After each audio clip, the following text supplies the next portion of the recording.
Hello friends, welcome back to my YouTube channel. आज हम इस वीडियो में जानेंगे फुल अस्थमा के बारे में, है ना। देखिए, अस्थमा क्या होती है, कैसे होती है एंड क्या कंडीशन रहती हैं, है ना। एंड किस कंडीशन में कौन सी जो है मेडिसिन यूज की जाती हैं, है ना। देखिए, अस्थमा क्रोनिक भी होती है एंड एक्यूट भी होती है ना। देखिए, एक्यूट का मतलब होता है जो अभी अभी आ जाती है, सर्दी के मौसम में कभी कोई किसी को अस्थमा का दौरा पड़ जाता है ना। एंड देखिए, क्रोनिक होती है जो लंबी समय से जो है अस्थमा बनी रहती है, पुरानी बीमारी रहती है। एंड देखिए, बेसिकली सिम्टम ऑफ अस्थमा की बात की जाए तो देखिए, स्विजिंग स्विजिंग में देखिए जो ब्रीथिंग ट्रैक्ट होती हैं, ईयरवे होती हैं, वो देखिए कंडेंस हो जाती हैं, सिकुड़ जाती हैं। उस कंडीशन में पेशेंट की देखिए सांस लेने में सीटी जैसी आवाज आती है ना। एंड चेस्ट टाइटनेस, जब पेशेंट को अस्थमा हो जाता है तो अस्थमा वाली कंडीशन में जो है पेशेंट की जो चेस्ट रहती है, छाती रहती है, वो टाइट हो जाती है एंड सांस लेने में काफ़ी दिक्कत रहती है ना। एंड ब्रीथलेसनेस, देखिए पेशेंट को सांस लेने में दिक्कत रहती है एंड सांस ठीक से पेशेंट नहीं ले पाता है ना। एक देखिए सिम्टम्स रहते हैं जो है अस्थमा पेशेंट में। एंड हाइपरटेंशन, जब पेशेंट सांस नहीं ले पाता है तो उस कंडीशन में देखिए पेशेंट का ब्लड प्रेशर हाई हो जाता है ना। देखिए, क्योंकि पेशेंट एकदम से घबराता है, घबराने की वजह से जो है, घबराहट की वजह से जो है ब्लड प्रेशर हाई होता है, हाइपरटेंशन वाली कंडीशन हो जाती है। एंड देखिए, लास्ट सिम्टम रहेगा जो वो रहेगा देखिए घबराहट। जब पेशेंट सांस नहीं ले पाता है तो जी मचलाता है, घबराता है पेशेंट, है ना, घबराहट हो जाती है।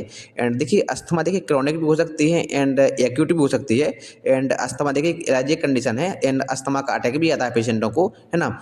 चेस्ट टाइटनेस वाली कंडीशन, देखिए स्विजिंग वाली कंडीशन, ये अस्थमा के अटैक वाले जो है सिम्टम्स रहते हैं, है ना। एंड देखिए, अस्थमा में बेसिकली जो ईयरवेज होती हैं, है ना, एंड ब्रीथिंग ट्रैक्ट होती हैं। देखिए, इस प्रकार की ब्रीथिंग ट्रैक्ट खुली हुई है, इसमें सांस आसानी से पहुंच जाती है फेफड़े तक, है ना, लंग्स तक आसानी से पहुंच जाती है। एंड देखिए, अस्थमा ये जो ट्रैक्ट है, ये जो है अस्थमा वाले पेशेंट की है ना। इसमें देखिए जो ब्रीथिंग ट्रैक्ट होती हैं, एरिया भी होती हैं, कंडेंस हो जाती हैं, सिकुड़ जाती हैं, उनमें स्वेलिंग आ जाती है। इस कंडीशन में पेशेंट सांस नहीं ले पाता है ना। तो उस कंडीशन में देखिए इनहेलर का यूज किया जाता है। इस प्रकार से देखिए फोटो में आप देख सकते हैं, इनहेलर का यूज इस कंडीशन में किया जाता है। आगे चल के काफ़ी इनहेलर्स जो है आपको बताए जाएंगे। एंड यूरिस देखिए, एंड देखिए इन जो है अस्थमा वाले पेशेंट में काफ़ी टैबलेट, इंजेक्शंस एंड जो है इनहेलर्स का यूज किया जाता है ना। देखिए, इनहेलर्स 90 mcg, देखिए 90 mcg आसानी से मार्केट में मिल जाता है, इसी नाम से आपको मार्केट में मिल जाएगा।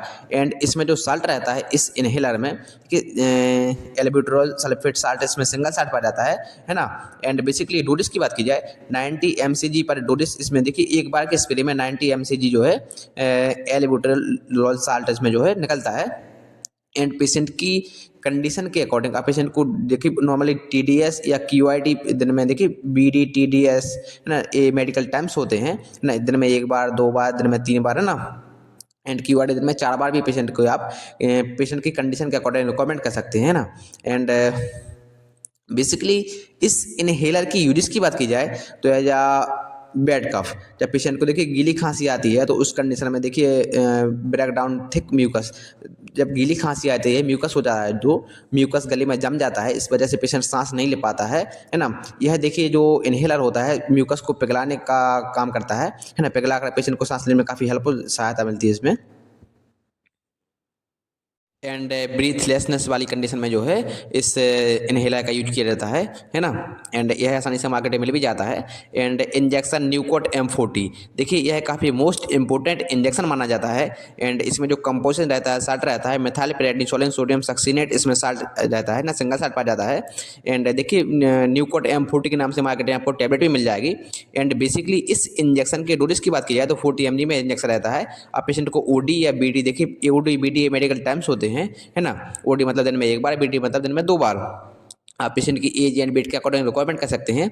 एंड यूज की बात की जाए तो एज स्टेरॉइड के रूप में इसका यूज किया जाता है ना। एंड ब्रीथिंग वाली प्रॉब्लम, ब्रीथलेसनेस, सीओपीडी वाली, क्रोनिक ऑब्स्ट्रक्टिव पल्मोनरी डिसीज वाली कंडीशन में जो है इस इंजेक्शन का यूज किया जाता है। इस इंजेक्शन को आप IM intramuscular and IV intravenous देखिए दोनों रूटों में दे सकते हैं, है ना। एंड इंजेक्शन बेड जैक, देखिए बेड जैक एक काफ़ी पॉपुलर ब्रांड है। एंड इसमें जो साल्ट रहता है, कंपोजिशन रहता है बीटा मेथासोन सोडियम फास्फेट रहता है ना। बेटनिसोल के नाम से भी आपको मार्केट में इंजेक्शन मिल जाता है। एंड डोजेस की बात की जाए देखिए 4 mg पर ml इसमें साल्ट इंजेक्ट रहता है, बेटनिसोल, है ना, बीटा मेथासोन। एंड पेशेंट को ओडी या बीडी आप आई एम आई भी, है ना, पेशेंट की एज एंड वेट के अकॉर्डिंग रिकमेंड कर सकते हैं। यूरिस की बात की जाए तो एज स्टेरॉइड के रूप में इसका यूज किया जाता है। ये एक स्टेरॉइड इंजेक्शन होता है ना। बेसिकली पेशेंट में काफ, कोल्ड, ब्रीथलेसनेस वाली कंडीशन में जो है एंड एलर्जिक कंडीशन में भी जो है इसका यूज किया जाता है। यह एक स्टेरॉइड इंजेक्शन है ना। एंड देखिए, दो स्टेरॉइड इंजेक्शन को एक साथ कभी नहीं देना चाहिए, है ना। एंड कौन कौन सी कंडीशन में दो स्टेरॉइड इंजेक्शन एक साथ दे सकते हैं, चैनल पर जाके फुल वीडियो देखें, है ना। एंड इंजेक्शन डेरिफाइलिन, डेरिफाइलिन के बारे में आप सभी जानते ही हैं। डेरिफाइलिन काफ़ी मोस्ट इंपॉर्टेंट इंजेक्शन माना जाता है। डेरिफाइलिन के नाम से मार्केट टैबलेट्स भी आती है, इसमें 2 साल्ट का कॉम्बिनेशन पाया जाता है ना। इथोफाइलिन एंड थियोफाइलिन। एंड देखिए, डोजेस की बात की जाए 169.4 mg में आपका इटोफाइलिन एंड 50.6 mg में आपका जो है थियोफाइलिन साल्ट इसमें इंजेक्ट रहता है। पेशेंट को ओडी या सीवर कंडीशन है, बीडी भी इस इंजेक्शन को रिकमेंड कर सकते हैं। 2 ml एम्पल में आता है इंजेक्शन, है ना। इस इंजेक्शन को देखिए IM एंड IV दोनों रूटों में भी जो है पेशेंट को रिकमेंड कर सकते हैं। एंड बेसिकली यूजेस की बात की जाए तो एज ए ब्रीथलेसनेस, जब पेशेंट सांस ले पा रहा हो तो सांस लेने वाली दिक्कत में देखिए काफ़ी, एंड कफ, जब पेशेंट को खांसी आ रही हो, बेड कफ, गीली खांसी आ रही है, तो उस कंडीशन में जो सिरप जो इंजेक्शन जो असरदार माना जाता है। एंड इंजेक्शन केनाकॉट, केनाकॉट इंजेक्शन में जो साल्ट रहता है, कंपोजिशन रहता है ट्राइएमिथाइलिन जो है एसिटोनाइट्रस में साल्ट इंजेक्ट रहता है। एंड डोज की बात की जाए तो 40 mg में इंजेक्शन रहेगा। पेशेंट को ओडी रिकमेंड कर सकते हैं ना। 1 ml में जो है 1 ml में जो है इसमें जो बायल में रहता है। एंड डोज यूरिस की बात की जाए तो basically asthma, allergic condition, reaction, कोई एलर्जिक रिएक्शन हो जाती है, स्टेरॉइड ग्रुप में इसका यूज किया रहता है ना। अलग अलग कंडीशन में देखिए इस इंजेक्शन का यूज अलग अलग जगह पर किया जाता है। एंड इंजेक्शन हाइड्रोकोट, हाइड्रोकोट इंजेक्शन में जो साल्ट रहेगा, कंपोजिशन रहेगा, बेसिकली इसमें हाइड्रोकोर्टिसोन सोडियम सक्सिनेट साल्ट में इंजेक्ट रहता है। एंड देखिए एक हाई स्टेरॉइड के रूप में इसका यूज किया जाता है ना। एंड बेसिकली इस इंजेक्शन के डोजेस की बात की जाए तो 100 mg में इसका डोजेस रहता है। एंड इस इंजेक्शन को पेशेंट को IM intramuscular and IV intravenous, है ना। पेशेंट को ओडी या सीवर कंडीशन में BD रिकमेंड कर सकते हैं, है ना। एंड सिंगल डोजेस रहता है इसका। देखिए इसके साथ में आप कोई अदर स्टेरॉइड इंजेक्शन जो है यूज नहीं कर सकते हैं ना। 2 स्टेरॉइड इंजेक्शन को एक साथ कभी नहीं देना चाहिए। एंड किस कंडीशन में दे सकते हैं या देना चाहिए, देखिए चैनल पर जाके फुल वीडियो देखें, उसमें बताया गया है कि कौन कौन से इंजेक्शन को मिक्स कर सकते हैं, है ना। एंड बेसिकली हाइड्रोकोट इंजेक्शन के यूज की बात की जाए तो एज स्टेरॉइड के रूप में इसका यूज किया जाता है। कफ, अस्थमा, COPD वाले पेशेंट में जो है इस इंजेक्शन का यूज किया जाता है। देखिए COPD एंड जब पेशेंट को, अब छोटे बच्चों में निमोनिया हो जाता है ना, निमोनिया वाली कंडीशन में जो है स्टेरॉइड के रूप में हाइड्रोकोट इंजेक्शन का यूज किया जाता है। एंड इंजेक्शन डेक्सोना, देखिए डेक्सोना इंजेक्शन में जो कंपोजिशन रहेगा, साल्ट रहेगा डेक्सामेथासोन सोडियम फास्फेट साल्ट इसमें जो है इंजेक्ट रहता है ना। एंड बेसिकली ये काफ़ी पॉपुलर ब्रांड है डेक्सोना, जो है डेक्सा के नाम से जानी जाती है। एंड देखिए डेक्सोना के नाम से मार्केट में टैबलेट भी मिल जाती हैं। एंड बेसिकली इस इंजेक्शन के डोजेस की बात की जाए तो 4 mg पर ml इसमें साल्ट रहता है। 2 ml एम्पल में जो है इंजेक्शन आपको मार्केट में मिल जाएगा। पेशेंट को ओडी या बीडी सीवियर कंडीशन में या पेशेंट को रिकमेंड कर सकते हैं, है ना। And IM, IB and IBF intravenous fluid के माध्यम से भी इस इंजेक्शन को दे सकते हैं। एंड बेसिकली इस इंजेक्शन के यूजेस की बात की जाए तो एज स्टेरॉइड के रूप में इसका यूज किया जाता है। एक स्टेरॉइड इंजेक्शन है। कफ, कोल्ड, ब्रीथलेसनेस वाली कंडीशन में इसका यूज किया जाता है ना। इनहेलर आस्थलिन, देखिए आस्थलिन इनहेलर में जो कंपोजिशन रहेगा साल्बुटामोल इसमें साल्ट जो है इंजेक्ट रहता है ना। एंड देखिए ये काफ़ी पॉपुलर ब्रांड है आस्थलिन, देखिए ज़्यादातर आपने देखा होगा। एंड डोजेस की बात की जाए तो 100 mg पर डोजेस इसमें जो है साल्ट निकलता है स्प्रे करने पर, है ना। एंड TDS या QRD पेशेंट की कंडीशन के अकॉर्डिंग, एज एंड वेट के अकॉर्डिंग आप रिकमेंड कर सकते हैं, है ना। एंड बेसिकली इस इन्हेलर की यूजेस की बात की जाए तो जब बेड कफ, जब पेशेंट को देखिए गीली खांसी आती है and break down thick mucus, जब ये इन्हेलर है, जब म्यूकस गले में जम जाता है पेशेंट की, तो म्यूकस को पिघलाने के लिए जो है इन्हेलर का यूज किया जाता है ताकि पेशेंट अच्छे से सांस ले सके, है ना। एंड ब्रीथलेसनेस वाली कंडीशन, जब पेशेंट सांस नहीं ले पाता है, म्यूकस गले में जम जाता है, उस कंडीशन में आस्थलिन इन्हेलर का यूज किया जाता है। एंड ये आसानी से मार्केट में मिल भी जाते हैं। टैबलेट डेरिफाइलिन, देखिए डेरिफाइलिन इंजेक्शन भी आता है, टैबलेट भी आती हैं, काफ़ी जो है अस्थमा वाली कंडीशन में काफ़ी हेल्पफुल जो है साल्ट माने जाते हैं। एंड डेरिफाइलिन में जो साल्ट रहता है 2 साल्ट का कॉम्बिनेशन पाया जाता है, इटोफाइलिन एंड थियोफाइलिन, है ना। एंड देखिए यह टैबलेट आपको मार्केट में 300 mg मिल जाएगी, इसका डोज रहेगा। पेशेंट की देखिए एज एंड वेट के अकॉर्डिंग आप पेशेंट को BD रिकमेंड कर सकते हैं, है ना। देखिए यह एक क्रोनिक अस्थमा के लिए काफ़ी यूज फुल टेबलेट मानी जाती है। एंड बेसिकली इस टेबलेट की यूज़ की बात की जाए तो अस्थमा कफ वाली कंडीशन में भी जो है, गीली खांसी आ रही है बैड कफ वाली कंडीशन में जो है डेरिफाइलिन टेबलेट का यूज किया जाता है। यह देखिए म्यूकस को पिघलाने का काम करती है एंड आसानी से पेशेंट जो है इसमें सांस ले पाता है। एंड डेरिफाइलिन टेबलेट मार्केट में 150 mg में भी आती है, 300 mg में भी आती है एंड 75 mg में भी आती है ना।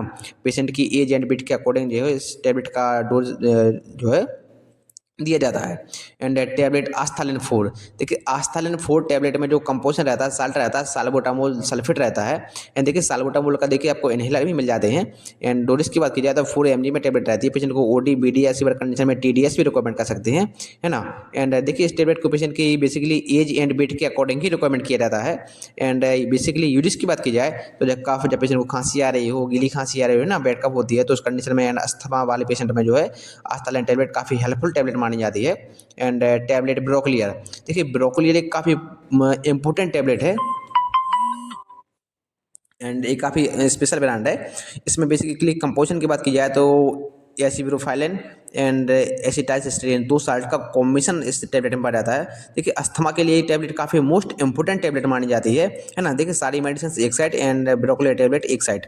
एंड बेसिकली डोज की बात की जाए तो 600 प्लस 100 में इसमें साल्ट कॉम्बिनेशन रहता है। 600 में देखिए इसका एसिटाइलसिस्टेरिन एंड 100 mg में इसका एसिब्रोफाइलिन साल्ट इसमें इंजेक्ट रहता है। आप पेशेंट को यह टैबलेट ओडी ही रिकमेंड कर सकते हैं। एंड सीवियर कंडीशन है, पेशेंट की एज एंड वेट के अकॉर्डिंग बीडी भी जो है रिकमेंड की जाती है ना। एंड बेसिकली ब्रोकलियर टैबलेट के यूजेस की बात की जाए तो जब बैड कफ, जब पेशेंट को गीली खांसी आ रही हो, म्यूकस गले में जम जाता है ना। And bronchitis and chest congestion, COPD, break down thick mucus, देखिए जब पेशेंट के गले में जो है म्यूकस जम जाता है उस कंडीशन में देखिए इनहेलर भी जो है इसको म्यूकस को पिघलाने का काम करता है। एंड टैबलेट ब्रोकलियर भी सेम काम करती है ना। देखिए ब्रोकलियर टैबलेट में जो काफ़ी एडवांस साल्ट में इंजेक्ट रहते हैं, है ना, यह म्यूकस को पिघलाने में काफ़ी हेल्पफुल टैबलेट मानी जाती है ना। पेशेंट के गले में म्यूकस फंस जाता है, पेशेंट सांस नहीं ले पाता है एंड अस्थमा की काफ़ी जो है गंभीर समस्या रहती है, उस कंडीशन में जो है ब्रोकलियर टैबलेट का यूज किया जाता है। एंड यह म्यूकस को पिघलाने में एंड अस्थमा वाले पेशेंट को सांस लेने में काफ़ी हेल्पफुल जो है टैबलेट मानी जाती है ना। एंड देखिए इसमें काफ़ी एडवांस साल्ट पाए जाते हैं। एंड आस्थालिन, देखिए आस्थालिन के रेस्पिल्स भी आते हैं मार्केट में। देखिए आप पेशेंट को ऐसे इमेज में देख सकते हैं, ऐसे न्यूलाइज करा सकते हैं। रेस्पिल को जो है न्यूलाइजेशन में डाल के ऐसे पेशेंट को न्यूलाइज करा सकते हैं, ताकि देखिए यह म्यूकस को साल्बुटामोल साल्ट में पाया जाता है, यह म्यूकस को पिघलाने का काम करता है। इनहेलर में भी जो है साल्बुटामोल का इनहेलर भी आते हैं ना। एंड देखिए यह म्यूकस को पिघलाने का काम करते हैं। एंड सीओपीडी वाले पेशेंट में भी काफ़ी जो है इससे हेल्पफुल मिलती है ना। या रेस्पुल आसानी से मार्केट में मिल भी जाते हैं। एंड देखिए इनका डोजेज रहता है जो पेशेंट की एज एंड वेट के अकॉर्डिंग इन कंडीशन पर रिक्वायरमेंट आप कर सकते हैं। एंड साल्बुटामोल के देखिए 2 ml में रेस्पुल आते हैं मार्केट में, आसानी से मार्केट में मिल जाते हैं। टैबलेट डेक्सोना, देखिए डेक्सोना इंजेक्शन भी आता है, टैबलेट्स भी आते हैं। इंजेक्शन देखिए पहले देख चुके हैं, है ना। एंड इसमें जो साल्ट रहता है, कंपोजिशन रहता है, डेक्सामेथासोन सोडियम फास्फेट रहता है इसमें। एंड बेसिकली डोजेस की बात की जाए इस टैबलेट की 0.5 mg में इसका डोजेज रहता है। पेशेंट को ओडी या सीवियर कंडीशन में बीडी भी रिकमेंड कर सकते हैं, है ना। एंड बीडी रिकमेंड किया जाता है, चल रहा था। देखिए इस टैबलेट की यूज की बात की जाए तो यह स्टेरॉइड के रूप में इस टैबलेट का यूज किया जाता है। यह एक steroid tablet and Dexona steroid injection माना जाता है ना। कफ कोल्ड एलर्जिक कंडीशन में जो है इस टैबलेट का यूज किया जाता है। यह जायडस कंपनी का ब्रांड है, आसानी से मार्केट में टैबलेट मिल भी जाती है ना। एंड टैबलेट डेरिफाइलिन, देखिए डेरिफाइलिन पहले देख चुके हैं। एंड इसमें जो कंपोजिशन रहता है 2 साल का कंपोजिशन रहता है। डेरिफाइलिन इंजेक्शन भी रहता है, इथोफाइलिन थियोफाइलिन इसमें साल्ट इंजेक्ट रहता है ना। एंड डोजेस की बात की जाए तो बेसिकली आप पेशेंट की कंडीशन के अकॉर्डिंग बीडी या बीडी रिकमेंड कर सकते हैं, है ना। एंड देखिए यूडिस की बात की जाए तो अस्थमा वाली कंडीशन में एंड सीओपीडी वाली कंडीशन में जो है डेरिफाइलिन टैबलेट काफ़ी असरदार मानी जाती है। बैड कफ गीली खांसी आ रही हो पेशेंट को तो उस कंडीशन में जो है यह टैबलेट काफ़ी हेल्पफुल मानी जाती है। मार्केट में आपको 150 एंड 300 mg में मिल जाएगी, 75 mg में भी जो है अलग अलग कंडीशन में जो है यह टैबलेट मिल जाती हैं। एंड इनका डोज देखिए पेशेंट की एज एंड वेट के अकॉर्डिंग जो है टैबलेट का डोज निर्धारित किया जाता है ना।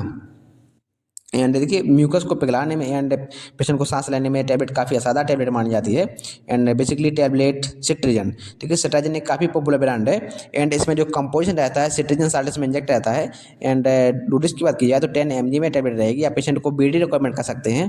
एंड सीवियर कंडीशन में देखिए सिट्राजिन टैबलेट को TDS भी रिकमेंड किया जाता है ना। एंड यूजेज की बात की जाए तो एज एलर्जिक कंडीशन में एलर्जिक टैबलेट रहती है ना, एंटी एलर्जिक के रूप में इसका यूज किया जाता है। कोल्ड इचिंग है ना, कफ या कोई एलर्जिक कंडीशन हो जाती है तो उस कंडीशन में जो है सिट्राजिन टैबलेट का यूज किया जाता है। एंड क्रोनिक COPD वाली कंडीशन में जो है सिट्राजिन टैबलेट का यूज किया जाता है ना। एंड देखिए काफ़ी पॉपुलर ब्रांड है ये, सिट्राजिन आसानी से मार्केट में मिल भी जाती है। ड्रॉप बैट्रिनसॉल, देखिए बैट्रिनसॉल एक काफ़ी पॉपुलर ब्रांड है। आपको मार्केट में इंजेक्शन मिल जाएगा बैट्रिनसॉल के नाम से, टैबलेट्स भी आती हैं, छोटे बच्चों में ड्रॉप भी आते हैं बैट्रिनसॉल के नाम से ना। एंड देखिए इस छोटे बच्चों के लिए ड्रॉप है।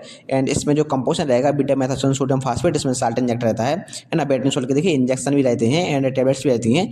एंड बेसिकली इस ड्रॉप के डोजेज की बात की जाए तो 5 ड्रॉप पेशेंट को आप BD या सीवियर कंडीशन में TDS भी रिकमेंड कर सकते हैं।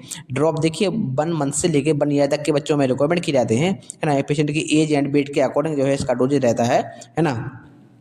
बच्चा जितना बड़ा रहता है तो इसका डोज थोड़ा सा बढ़ जाता है। एंड बच्चा छोटा रहता है तो डोज इसमें थोड़ा सा कम हो जाता है ना। एंड बेसिकली इस ड्रॉप के यूजेस की बात की जाए तो स्टेरॉइड के रूप में इसका यूज किया जाता है।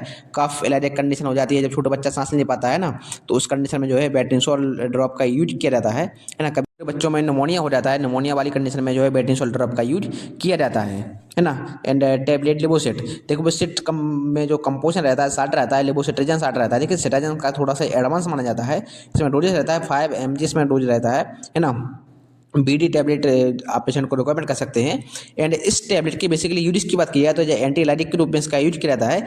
एंड यह एंटी एलर्जिक टैबलेट मानी जाती है। कोल्ड इचिंग कफ वेट कफ वाली कंडीशन है ना, एंड ड्राई कफ वाली कंडीशन में भी जो है इस टैबलेट का यूज किया जाता है। एंड देखिए काफ़ी मोस्ट इंपॉर्टेंट टैबलेट मानी जाती है। देखिए सभी ट्रीटमेंट में जो है ज़्यादातर इन टैबलेट का यूज किया जाता है। एंड टैबलेट ओमनाकोटल, देखिए ओमनाकोटल एक काफ़ी मोस्ट पॉपुलर ब्रांड है। इसमें जो कंपोजिशन रहता है प्रेडनिसोलिन साल्ट में इंजेक्ट रहता है। डोजेज की बात की जाए तो 10 mg इसका डोजेज रहेगा।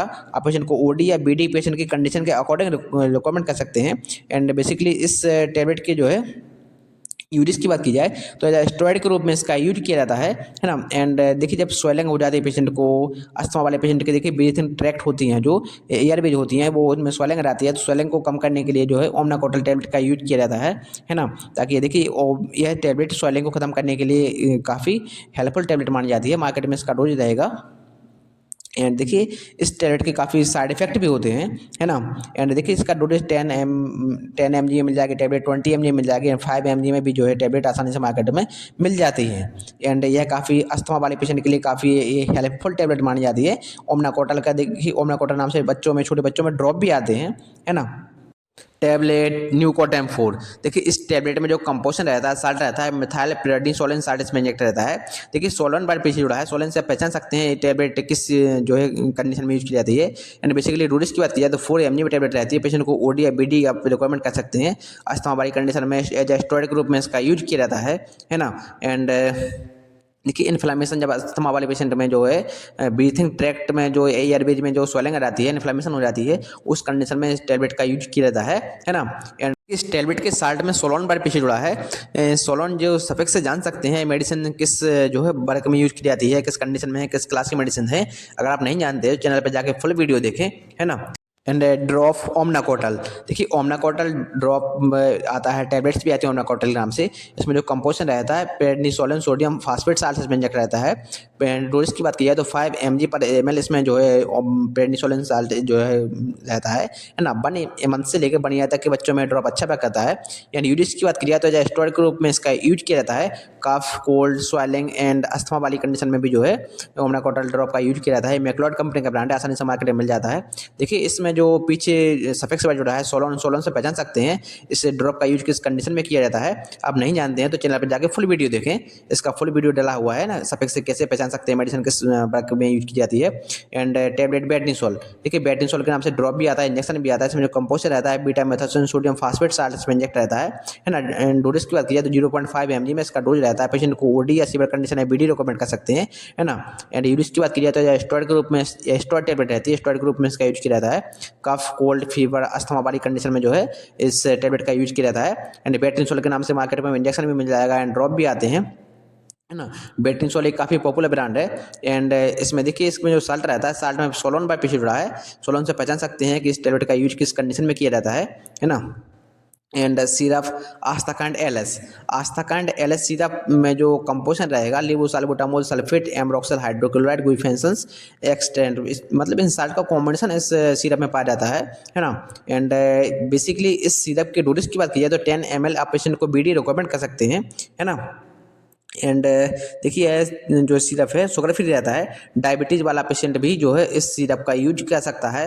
एंड बेसिकली इस सिरप के यूज की बात की जाए तो वेट कब गीली खांसी आ रही हो तो इस कंडीशन में जो है इस सिरप का यूज किया जाता है। एंड इसमें देखिए जो लेवोसाल्बुटामोल, एमरोक्सल हाइड्रोक्लोराइड सारे से इंजेक्ट रहता है, यह म्यूकस को पिघलाने का काम करता है। जब पेशेंट के गले में म्यूकस फंस जाता है, पेशेंट सांस नहीं ले पाता है, खांसी आती है ना, गीली खांसी आती है एंड खांसी में कफ आता है, तो उस कंडीशन में जो है आस्थाकांड एलएस सिरप का यूज किया जाता है। एंड यह सिरप काफ़ी असरदार सिरप माना जाता है। एंड देखिए अस्थमा के लिए, अस्थमा में देखिए आस्थाकांड एलएस के नाम से छोटे बच्चों में ड्रॉप भी आते हैं, ड्रॉप मिल जाएगा, है ना। गीली खांसी के वो दूर करने के लिए छोटे बच्चों में ड्रॉप भी आते हैं आस्थाकांड के नाम से।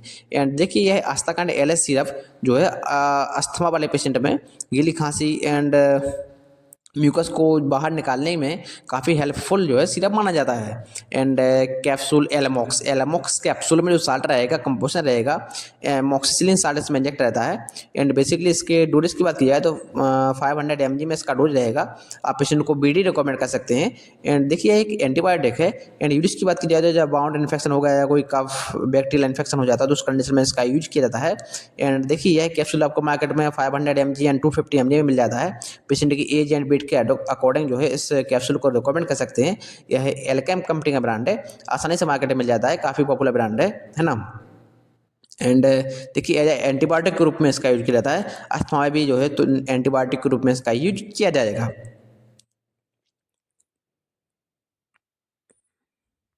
कैप्सूल पेंटासेक डीएसआर, देखिए काफ़ी पॉपुलर जो है ब्रांड है।